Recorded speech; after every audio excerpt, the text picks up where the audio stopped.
Cabinet के अंदर decision हुआ था कि एक्साइज पॉलिसी के तहत एक्साइज डिपार्टमेंट कोरोना सेस लगाए।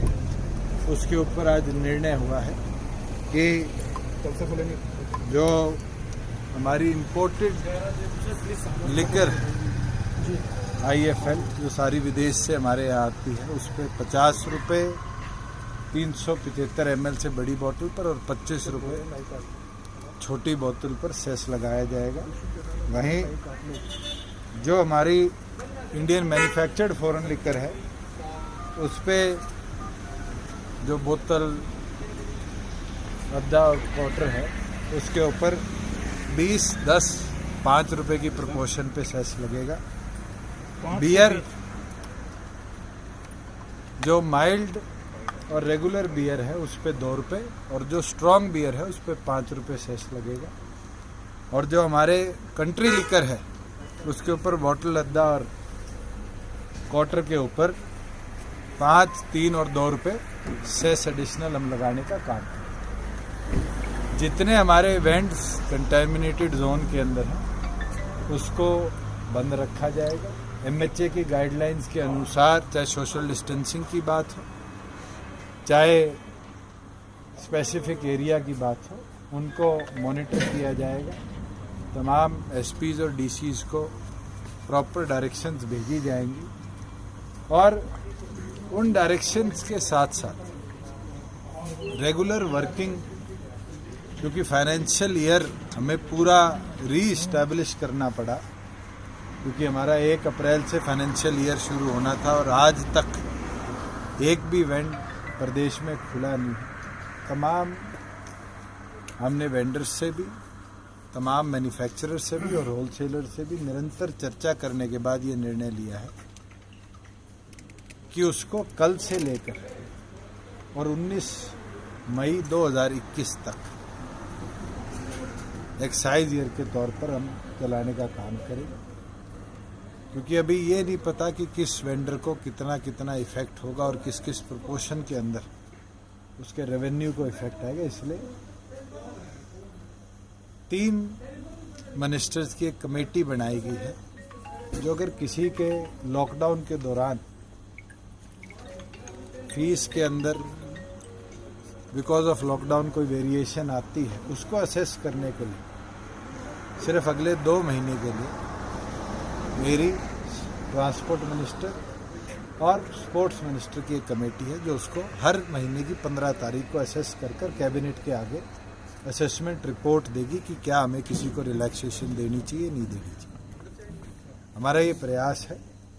ऑलरेडी तमाम वेंडर्स को ये आदेश दे दिए गए हैं कि प्रॉपर बैरिगेटिंग जैसे साउथ की कई स्टेट्स ने करी है जिसमें सोशल डिस्टेंसिंग मॉनिटर हो और उसके साथ साथ किस तरीके से फेस्ड मैनर के अंदर दिन में कस्टमर्स को बुलाया जाए उसको तमाम को देखते हुए पुलिस के सहयोग के साथ मॉनिटर करें और कल से प्रदेश के अंदर अपने एक्साइज ईयर की शुरुआत करते हुए तमाम वेंडर्स अपने कार्य शुरू करें। कितने बजे से कितने बजे की टाइमिंग रखी? सुबह 7 बजे से 7 बजे तक जो MHA की गाइडलाइंस है उसके प्रति सोशल डिस्टेंसिंग कैसे फॉलो उसके लिए क्या उसके कर्मचारियों ड्यूटी लगी? ऑलरेडी तमाम वेंडर्स को ये आदेश दे दिए गए कि प्रॉपर बैरिगेटिंग जैसे कर्नाटका के अंदर करी गई है उन तमाम पैटर्न्स को फॉलो करते हुए प्रदेश के अंदर सोशल डिस्टेंसिंग। सोनीपत में जहां रोल शराब की पेटियां गायब है, फतेहाबाद में ऐसा ऑलरेडी होम मिनिस्टर ने इसमें आदेश दे दिए गए हैं और इसके अंदर केवल मात्र सस्पेंशन तक ही नहीं, क्योंकि एक ये बड़ी घटना सामने आई है। इसका एग्जैक्ट डाटा हम कलेक्ट कर रहे हैं क्योंकि वहाँ एक वेयर हाउस भी था और पुलिस का खुद का गोदाम भी था। दोनों की कोई मिली भगत है नहीं है। इसलिए मैंने भी होम मिनिस्टर से आग्रह किया है कि एक स्पेशल SIT इसमें बनाई जाए जो उस कंसर्न FIR के अंदर अगर केवल मात्र SHO या कोई इस तरह का व्यक्ति जो तस्करी के अंदर पाया गया है वो इन्वॉल्व के साथ साथ अगर कोई सीनियर ऑफिशियल भी इन्वॉल्व होगा किसी महकमे का भी, चाहे वो एक्साइज टैक्सेशन का हो चाहे पुलिस का हो, उसके खिलाफ कार्रवाई को गति। सर, जो एस्टिमेटेड रेवेन्यू था आपका जो आना था एक्साइज से, अब क्या लग रहा है उसमें कुछ कमी आएगी या और वेंडर को कितना रिलीफ? देखो, आज कहना कि क्या, नहीं, वेंडर से आपसे कह रहे थे ना कि मैं हमें आपको नुकसान होगा, आज फीस कम कीजिए। कहना कि इसका फीस के अंदर प्रॉफिट होगा, लॉस होगा, एस्टिमेटेड रेवेन्यू का क्या हाल होगा, ये 20 वाला आ गया जी पूरा। उसके अंदर बहुत अर्ली होगा ये कहना कि प्रॉफिट आया है नहीं आया। 19-20 का अनुमान 6100 का था, हमारे 6200 करोड़ रुपए आया, मगर उसके अंदर 5 दिन का रेवेन्यू लॉस भी स्टेट को देखना पड़ेगा। आगे कोरोना कितने दिन चलता है, रेड जोन कितने बनते हैं, रेड जोन में कंटेमिनेशन जोन कितने बनते हैं, उसके ऊपर चर्चा करना बहुत अर्ली है। और हम उम्मीद रखते हैं कि प्रदेश के अंदर जो हमने सेस लगाया है, कहीं ना कहीं उससे भी प्रदेश को रेवेन्यू मिले, जो कि हम डेडिकेटेडली कोरोना इफेक्टेड एरिया की तरफ डाइवर्स कर पाए, चाहे वो मेडिकल सप्लाईज हो, चाहे वो इफेक्टेड फैमिलीज हो, चाहे लोगों की इंश्योरेंस हो।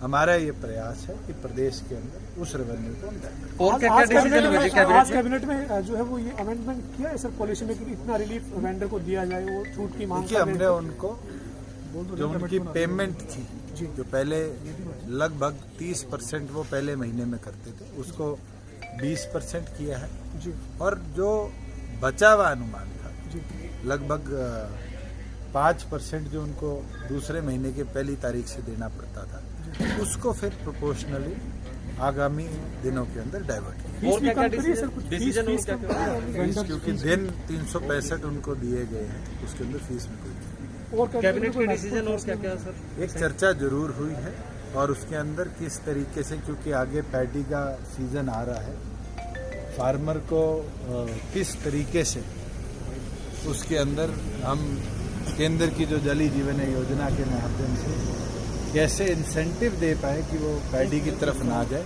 तो उसके ऊपर कल दोबारा बैठक है और उम्मीद करते हैं कि एक अच्छा इंसेंटिव फार्मर के लिए हम कल लाने का काम। भूषण जी, वैसे तो तमाम फैसले आपने लिए हैं एक्साइज से जुड़े हुए, पंजाब सरकार और कुछ और राज्यों ने भी किया है, होम डिलीवरी के लिए उन्होंने अलाउ किया है। हरियाणा प्रदेश किसी प्रकार की होम डिलीवरी को प्रदेश में परमिट नहीं करेगी। अगर बूट लेगिंग चलेगी तो जो नई एक्साइज की कानूनी प्रणाली है उसके तहत मिनिमम 6 महीने की जेल इम्प्रिजनमेंट हम आगामी दिनों में करेंगे। ये शराब को सेस कल से ही जो ठेके आपके खुल रहे हैं उस मतलब कल से ये सेस के साथ बिक्री होगी सर? बिल्कुल, अगर एक्साइज ईयर आज कैबिनेट से शुरू हो रहा है तो आज से ही तमाम इस प्रकार की सेल एंड परचेज पे सेस हम लगाएंगे। भूषण जी, कल जो पैडी को लेकर मीटिंग है वो डिपार्टमेंटल है या मंत्री समिति है?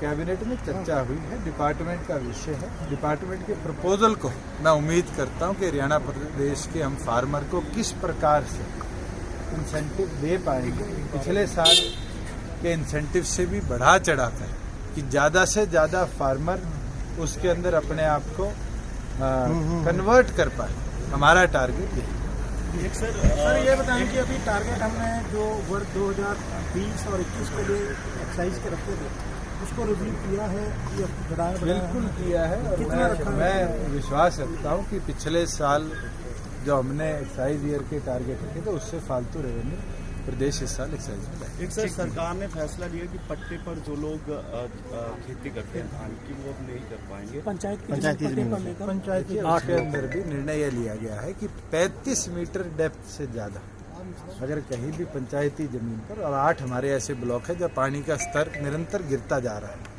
उसके अंदर लीज को हम ओपन ऑक्शन के माध्यम से दोबारा ऑक्शन करेंगे, जिससे अगर कोई फार्मर नहीं लेना चाहता सरकारी जमीन क्योंकि उसको हाजिरी बोने की परमिशन नहीं, तो उस पर विचार कर सकता है। ये तो ओपन मार्केट है और पंचायतों की जमीन है, उसका रेवेन्यू पंचायत को जाएगा, इसलिए निर्णय लिया। उसका भी अगर कोई लॉस होता है तो उसके लिए हमने चर्चा करी है कि हम पंचायत को उस रेवेन्यू लॉस की भरपाई इंसेंटिव के तौर पे देंगे कि पंचायतें भी अपनी जमीनों पर पैडी लगाने को प्रमोट। रणदीप सुरजेवाला इसे तालिबानी फैसला बता रहे हैं सरकार। अरे रणदीप सुरजेवाला की डिक्शनरी में तालिबानी को छोड़कर कोई और शब्द आया है पिछले 5 दिनों में? उनकी खुद की सरकार ने किस तरीके से टैक्स लगाया है।